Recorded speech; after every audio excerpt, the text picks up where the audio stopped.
So we are into the first topic, that is introduction, and so far we have seen some parts like what will the delivery mechanism. Next, the introduction to and importance of the course. We have also seen the fundamentals of digital communication as a prerequisite for this course, and then we have started with the introduction to the actual computer network. Basically, we have also seen the syllabus of this course previously. Now, the prerequisites like digital communication fundamentals that we have gone through. So I'll not. So the bits and bytes, analog versus digital, logic gates, and parts like that we have seen previously. Now, today we are going to see the applications or uses of computer networks. Basically, there are two uses. One is called as business application, and the second is called as home application. In the case of business applications, as we have seen shortly previously in very short manner, the resource sharing, VPN, and client server are the basic business applications of a computer network. What are the resources? Resources like printer or backup systems. A printer may be a common printer for a number of computers which may be shared among them with the help of network. Similarly, there can be a backup system, a devoted system maybe, for example, which is also connected along with other computers, which may take periodically the backup of the data present on different systems connected along with it. There is a concept called as virtual private networks, VPN short it is called as. So it basically allows geographically distant employees or persons to connect to each other in a very private manner. So there are three words: virtual, private, and networks. We have already seen the notion of what is called as network. It is the interconnection between or among two or more computers, we can say. So basically, we will see afterwards the networks can be public or private. So virtual private network basically makes possible having private networks, a virtual private network, which is actually not private, using public networks. So the details of that will be seen later. Only the importance is that it allows to securely access data by, for example, an employee which is sitting at his or her home as if he or she was sitting in the office itself. So that privacy, that security is made available with the help of VPN. The next important application is a client server, which also makes available different applications. We'll see afterwards. The basic scenario here is one server. A server is one machine which serves different resources. Those resources may be files, those resources may be web pages, for that matter. Now, this server will be connected through the network to different clients. You can see on the left there are clients, two clients are shown which are accessing that server through the network. The actual client server model is as shown in the figure. Here you can see a network, that may be a wired network or that may be wireless networks. So two machines, one is on the left side called as the client machine and on the right side it is called as the server machine. They are connected to each other. Now each of those machines is having a process. The client machine is having a client process and the server machine is having the server process. So basically the duties is of those particular processes are very important. The client process basically request for a resource to the server machine, or the server process rather there. So the server process, as just told previously, may be having some resources like file or web page, etc., depending on whether the server is a file server or maybe a web server. So when the server process receives the request from client machine over the network, the server process will see whether the resource is there with it. If the resource is there with it, it will reply with the resource itself. If it is not having that resource, it also will reply with the message that it is not having the particular resource. So for example, when you see a website and you probably type the address of the page incorrectly, you get a 404 message, the resource is not available, for example. So otherwise the web page is made available. So this is like. Now the client server model, the big example of data sharing is web application, as we have just discussed, where different web pages may be made available by a server, web server, and as and when the web pages are requested by the client, they will be provided if they are available there. Now other business applications comprise of the email facility that everybody is very well known of. VoIP is very important application, voice over internet protocol. IP is one important internet protocol, or network protocol I should say, which allows to transmit the voice digitally over the networks, computer networks, using the internet protocol. So next is, so we have seen the example of VoIP as in the Geo communications. Geo basically uses the voice transportation using IP. Next is video. We have seen the example of YouTube. Next is teleconferencing. We are now having the lecture being delivered with the help of this technology, teleconferencing. If we had a Google Meet, we could have said that it was video or audio conferencing. So it was teleconferencing.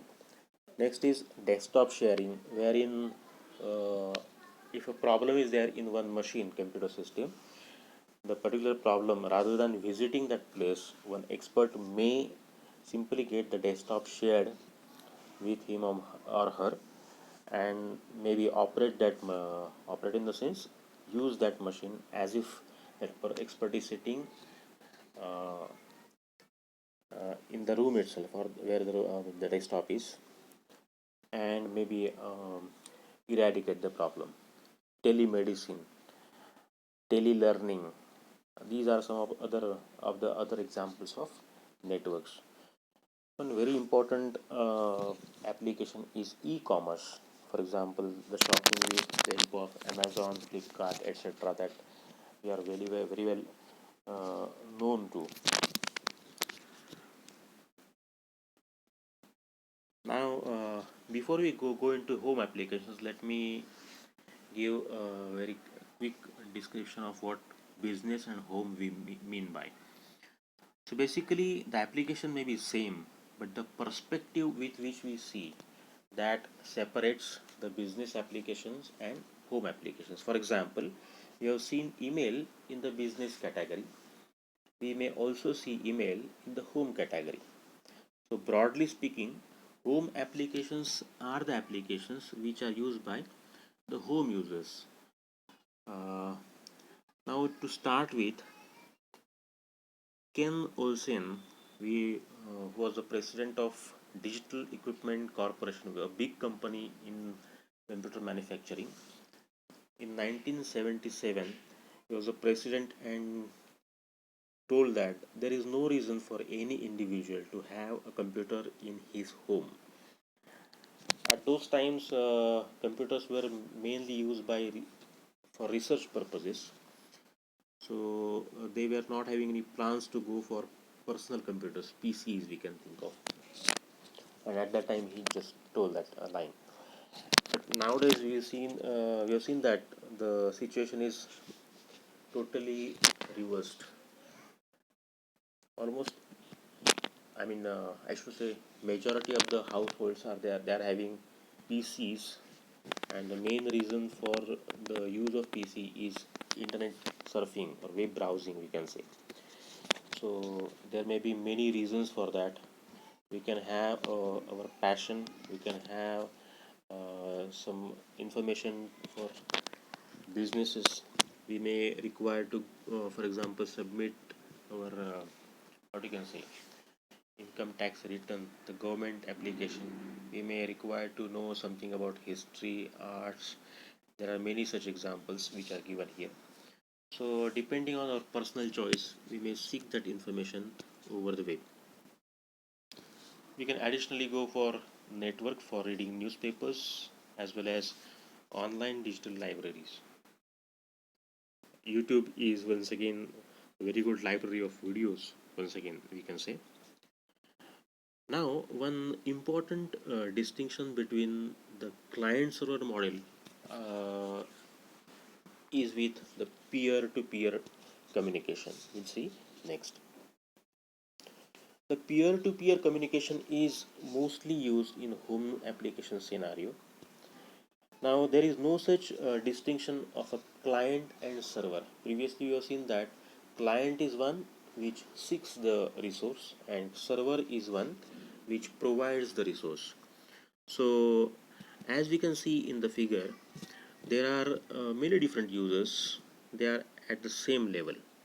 One may seek the information which is present over to some other user, and the second user which has just provided information may also seek the information which is present at the first or maybe some other user. So there is no such clear-cut distinction between a client and server. Any machine at times can be a client, and the same machine, when it provides its resource, for example, the data present over it, may be called as a server. So that's why it is called as a peer-to-peer system. Peer meanings at the same level. Now, what are the exact applications? The first prominent application is called as the BitTorrent. Another BitTorrent is a communication protocol which allows to share the data as we have just discussed in the same manner. Any machine can access data provided it is available in the public domain, and any machine, if it is having the data, may be providing that. Now, there are some legal constraints or points to this discussion as well. So far as BitTorrent is concerned, the data has to be made available legally to access that. Sometimes it is not made available, and uh, but it can be accessed using BitTorrent, which is not legal. Now, sharing music and videos using Napster. Napster is one example of olden days in US where the music songs, for example, of movies, they were made available to users illegally, and that's why Napster was then shut down. So that is some other constraint, but this is how network can be used to share the resources. Email is also one additional example wherein a person can formally communicate with some other person. You know it very well, so I will not go into details of that. So I had just discussed previously. Now we are seeing the email application in the uh, home perspective. That's why it is now called as the home application. Now, so far the applications that we have seen are having a clear cut distinction between person speaking to a remote database. Now, there may be some applications which are categorized as person to person communication, and a very good example of this is social media.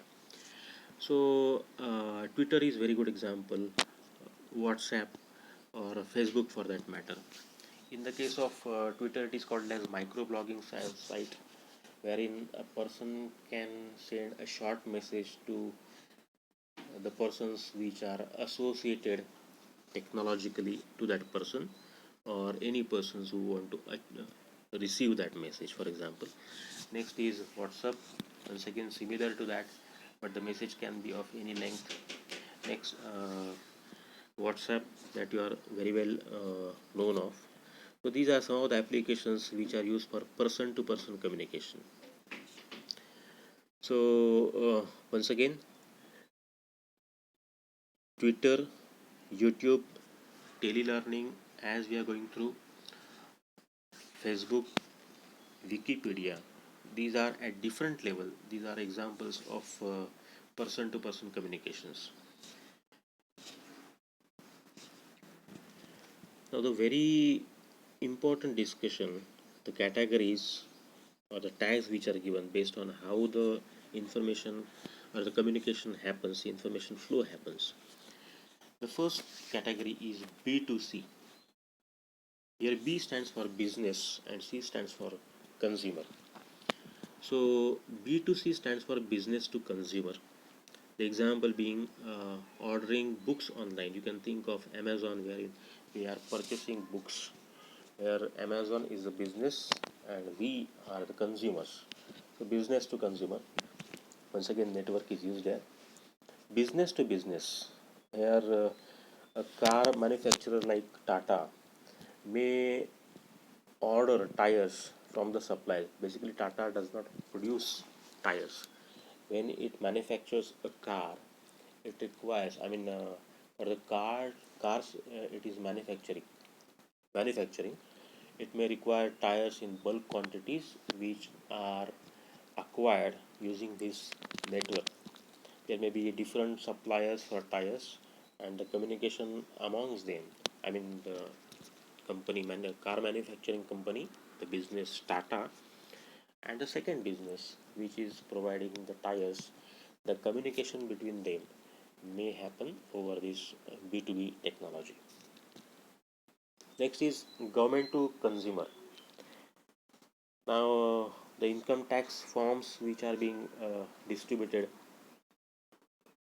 or any other application for that matter, the information being distributed by government to the consumer, that is the example of G2C. C2C, consumer to consumer. OLX being the very good example here. Here, auctioning of second-hand products online in the form of OLX can be said to be the consumer to consumer.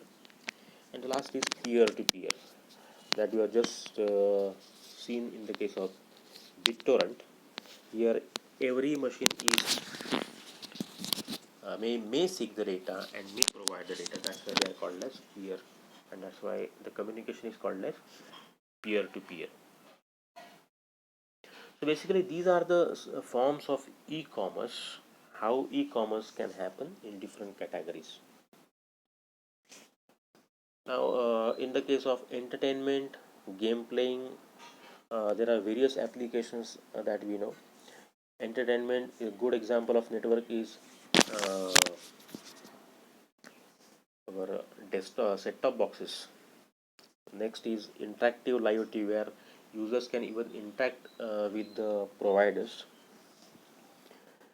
So, game playing, we can rather the most interesting technology or network example is game playing, where multiple users placed geographically far apart, they can play games using networks. Ubiquitous computing, smart home monitoring. We can be far apart from our home, and we can monitor what is going on in the home as well as control some home appliances. This is what is called as ubiquitous. Ubiquitous means present everywhere. So ubiquitous computing it is called as, and that is made possible because of the network technology. The next is RDIF, radio frequency identification. So basically here the barcodes, and they will be replaced here in the case of smart devices having the RDIF tags. Now they may turn the real world into the internet of things. So this is how different applications we have seen.